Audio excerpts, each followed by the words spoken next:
I mean, disappointing loss. Arkansas outplayed us. They were ready to go. I mean, they seemed like every loose ball they were getting, they made some tough plays. We struggled shooting out of the gate.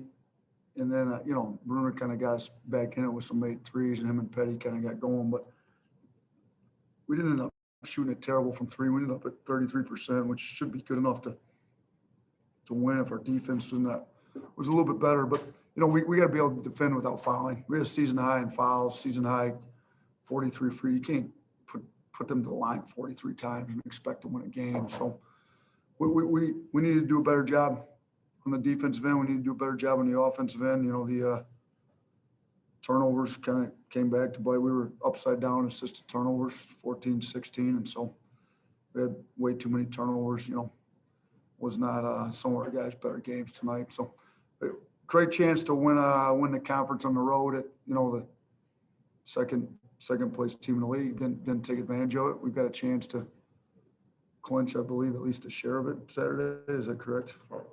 Yeah. So if we, we got to go in and win a road game at Mississippi State now to win the league. Thank you, Coach. So reminder, we'll take questions, use the raise hand function. We'll get to questions at some point in time. Let's start with Cecil Hurt. Coach, with as many fouls as you committed, as were called, was it difficult to get any kind of rhythm with a lineup, with what you were trying to do offensively? Yeah, it was really hard. I mean, Shaq had 3 fouls in the first half. Herb's in foul trouble in the first half. Multiple guys with 2 in the first half. You're trying to figure out who to play. Certain guys aren't playing well. Some of the guys that maybe typically would play well, you got Herb and Shaq in foul trouble. You'd like to play them more, and we're down. So it was tough. I mean, been on talking to her about, he fouled out in, I think, under 19 minutes the last game. Now it's 24 minutes. He fouls out. Like, we need him in the game for more than 20 to 24 minutes. So we got to do better. The charges are tough. He driving the ball downhill, but it's some of the other, stuff where you're out of position. I think we fouled a 3-point shooter 3 times, at least 3. Might have been even more, which is the worst play in basketball, in my opinion. I mean, the points per possession on that place, awful. So, and some of those, our guys were late, not locked into what they needed to do defensively, and we kept putting them in the free throw line. Tony Tsoukalas. Nate, this is kind of going back to the last game at home, but after the game, I saw you talk with Joshua Primo. He seems like he struggles again. What do you tell a young guy like that when, he has back-to-back games like that? And what were you telling him on the court following that game, I guess, against Vanderbilt? I just told him he's got to worry about the stuff he can control. I think some of those young guys get caught up in shot attempts, points. I'm not necessarily saying attempt, but, or if they shoot it poorly, but the stuff you can really control is your effort, your defensive intensity, your rebounding. And typically when you get lost in the game, just playing hard, doing all that, then the offense starts to flow. So that's what I tried to tell him. I thought he had a couple of good practices. You saw him play aggressive in the second half. He just got to get a little better defensively for us. Got to rebound the ball a little bit better for us. He's a big guard, athletic. He had 3 rebounds in 18.5 minutes, which, he wasn't by far the worst defender. I mean, we had other guys that didn't rebound at all tonight. But, you look at a guy like Juwan Gary, who's playing under 17 minutes, 9 points, 9 rebounds. Like, we got to get I think if everybody just plays with that kind of energy Juwan had, and then the points will take care of themselves. The shots will come. That's what I told him. I mean, he's a great kid. He works hard. He's in the gym all the time. He's way too good. He puts in way too much work not to be great. But, I told our guys after the game, even tonight, I thought we had a lot of guys worrying about the officiating. Well, we have no control over the officiating. So if you're going to worry about stuff you got no control over, not very good at the stuff you do have control over, and we weren't very good at some of that stuff tonight. So got to quit worrying about the officiating. They're going to officiate the game the way they're going to officiate it, and we got to worry about what we can control, and we got to do a better job of that. Michael Casgrande, you're next. Yeah, I know there's been a lot of discussion, I guess, among the fan base about the 43-8 foul shot disparity. What are your thoughts on that? How do you explain that? I mean, I'm not trying to give any money back to anybody, so I'm not going to talk too much about it. I mean, part of it is, I mean, we were fouling some, like, you know, we got to move our feet, we got to get in position. We got to try not to foul on 3-point shooters. We got to, you know, we got some technicals, you know, the one kind of counterbalance there is with JQ, but the other two, they shot 4 free throws off of. So, you know, I thought, you know, we shot a lot more threes than them, but I thought a lot of our threes came off some drives and kicks, and I thought maybe on some drives we got to do a better job trying to get fouled on our drives, like they were getting fouled on their drives, I guess. So. Go to Tyler Martin next.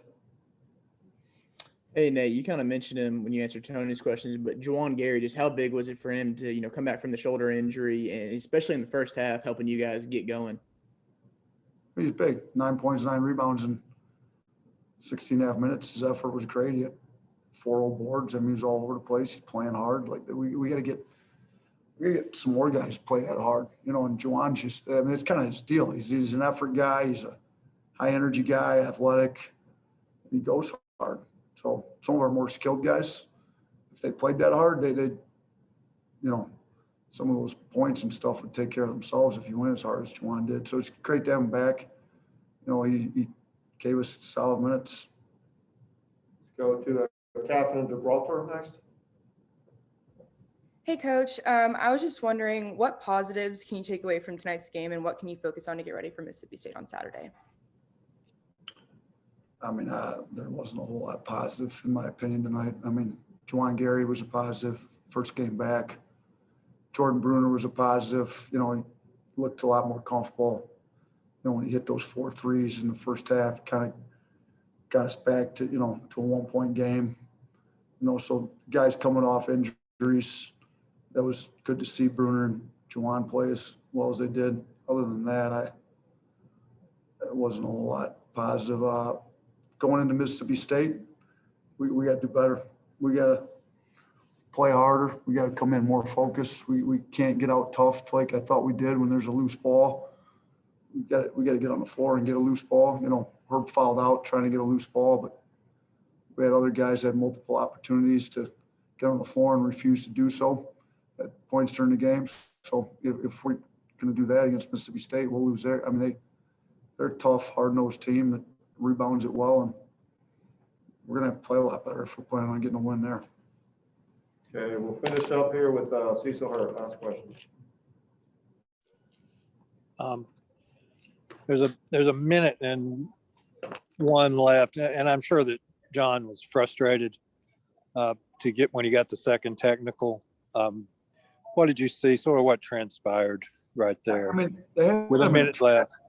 Yeah, I know what the player you're talking about. They had him in a trap.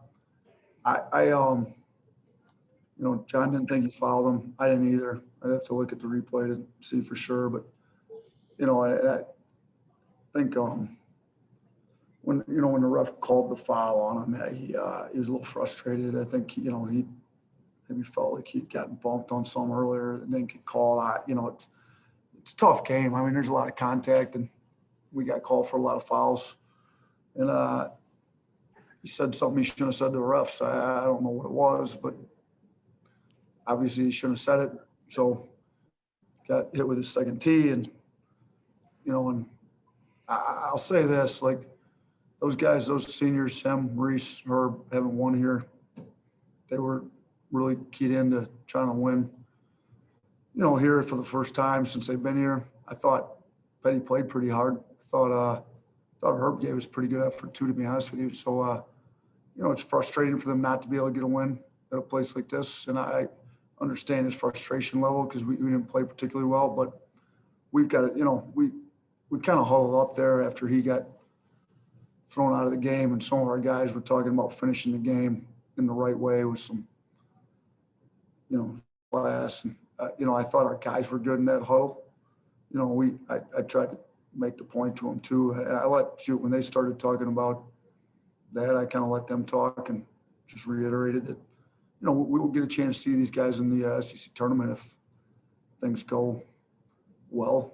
And, you know, we get a chance then. But at that point, the game was just about over. I mean, it would have been almost impossible to come back at that point. You just got to finish the game, show some character and some class, and just finish it out the right way.